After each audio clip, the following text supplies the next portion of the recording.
দেশীয় সংস্কৃতি হিসাবে পহেলা বৈশাখ উদযাপনের শরঈ দৃষ্টিকোণ ব্যাখ্যা করবেন প্লিজ।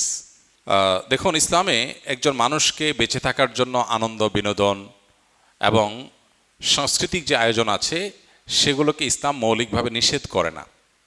বরং পৃথিবীর যে কোনো দেশের যে কোনো অঞ্চলের মানুষের নিজস্ব যে সংস্কৃতি আছে, নিজস্ব যে কৃষ্টি কালচার আছে, এ সমস্ত কৃষ্টি কালচার, আনন্দ, বিনোদন, সংস্কৃতি এগুলোর কোনোটা যদি কোরআন এবং হাদিসের সাথে মৌলিকভাবে কোনো সাংঘর্ষিক কিছু এগুলোতে না থাকে, তাহলে শরিয়া সেগুলোকে অনুমোদন করে, নিষেধ করে না।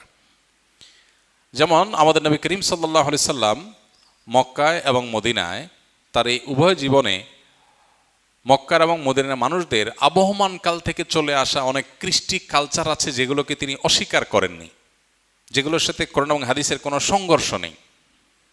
আর যদি কোনোটার কোরআন এবং হাদিসের কোনো বিশেষ নির্দেশনা, নীতিমালা, প্রিন্সিপালস এর কোনো সাংঘর্ষিকতা তিনি দেখতে পেয়েছেন, তাহলে সেটাকে তিনি নিষেধ করেছেন।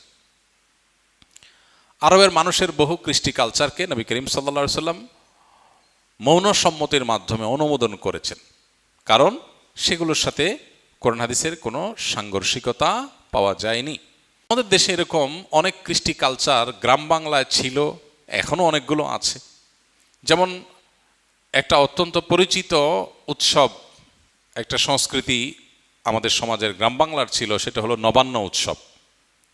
নব অন্ন, নতুন খাবার, নতুন ধান যখন উঠত তখন সেই নতুন ধানের চাল দিয়ে পায়েস রান্না করা, পিঠা রান্না করা, বিভিন্ন রকমের খাবারের ব্যবস্থা করা, ভাত রান্না করা, এটা একটা আনন্দের উপলক্ষ ছিল গ্রাম বাংলার মানুষের।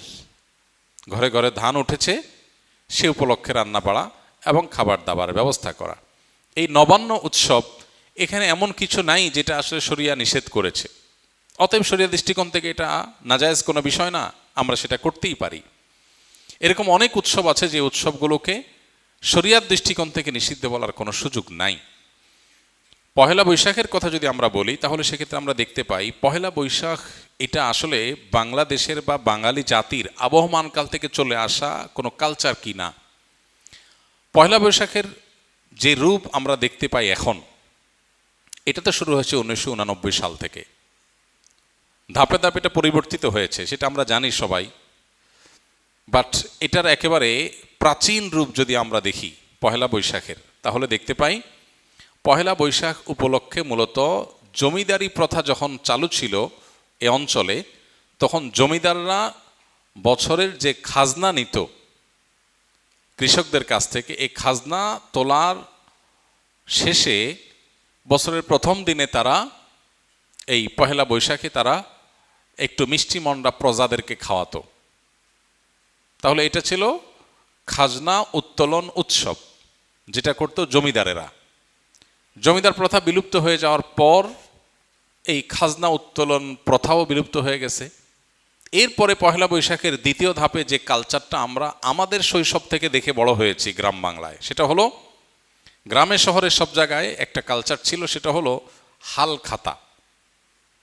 সারা বছর যত রকমের ব্যবসা বাণিজ্য হতো, বিশেষ করে আপনার মুদি মালামাল, অন্যান্য যে সমস্ত সব রকমের ব্যবসা বাণিজ্যই যেগুলো চলমান ছিল, দোকানদারেরা তাদের সারা বছরের যে লেনদেন হতো, বাকিতে যে লেনদেন হতো, এই সব পাওনাদারদেরকে চিঠি দিত চৈত্র মাসে যে পহেলা বৈশাখ শুভ হাল খাতা, দোকানে আসবেন, দেনা পরিশোধ করবেন, যেহেতু দেনা পরিশোধ করছেন সেজন্য আপনাকে একটু মিষ্টিমুখ করানো হবে।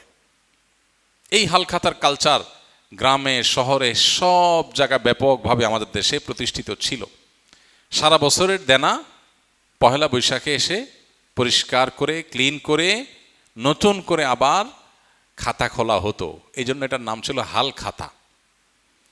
এই হাল খাতা হলো পহেলা বৈশাখের দ্বিতীয় ধাপের সংস্কৃতি বাংলাদেশের মানুষের বা বাঙালির।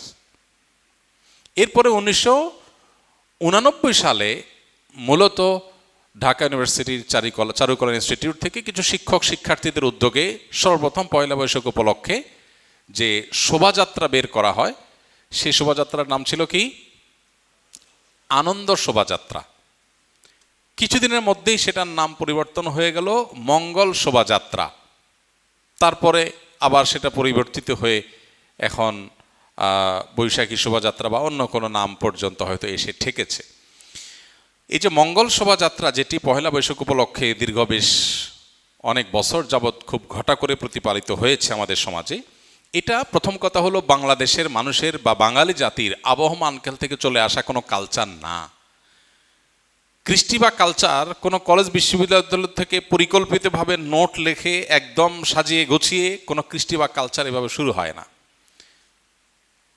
আমাদের বাংলাদেশের মানুষের যে আবহমান কাল থেকে যে চলে আসা কালচারগুলো একেবারে মানুষের ভেতর থেকে উঠে এসেছে, এই পহেলা বৈশাখ উপলক্ষে মঙ্গল শোভাযাত্রার নামে যা হচ্ছে অন্তত এটা কখনো সে আবহমানকাল থেকে চলে আসা বাংলাদেশের মানুষের মধ্য থেকে গড়ে ওঠা বেড়ে ওঠা কোনো কৃষ্টি বা কালচার না।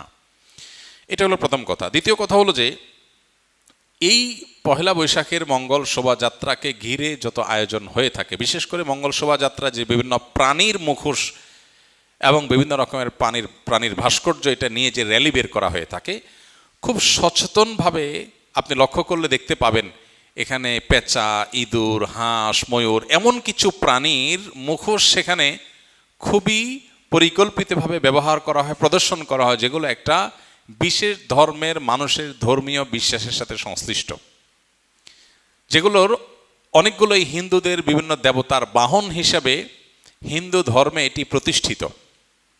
এবং এই যে শোভাযাত্রা হয়ে থাকে, এই শোভাযাত্রার আয়োজক চারুকলা ইনস্টিটিউট সংশ্লিষ্ট শিক্ষকবৃন্দ, ব্যক্তিবর্গ বিভিন্ন সময়ে যে সমস্ত বক্তব্য পত্রপত্রিকা দিয়েছেন, আপনি এখনও গুগল করলে, অনলাইনে সার্চ করলে আপনি দেখতে পাবেন যে তারা স্পষ্ট করে বলেছেন মঙ্গল শোভাযাত্রাটা হলো মঙ্গলের উদ্দেশ্যে যাত্রা। মানে এই যাত্রা কেন হচ্ছে? যাতে করে মঙ্গল আসে।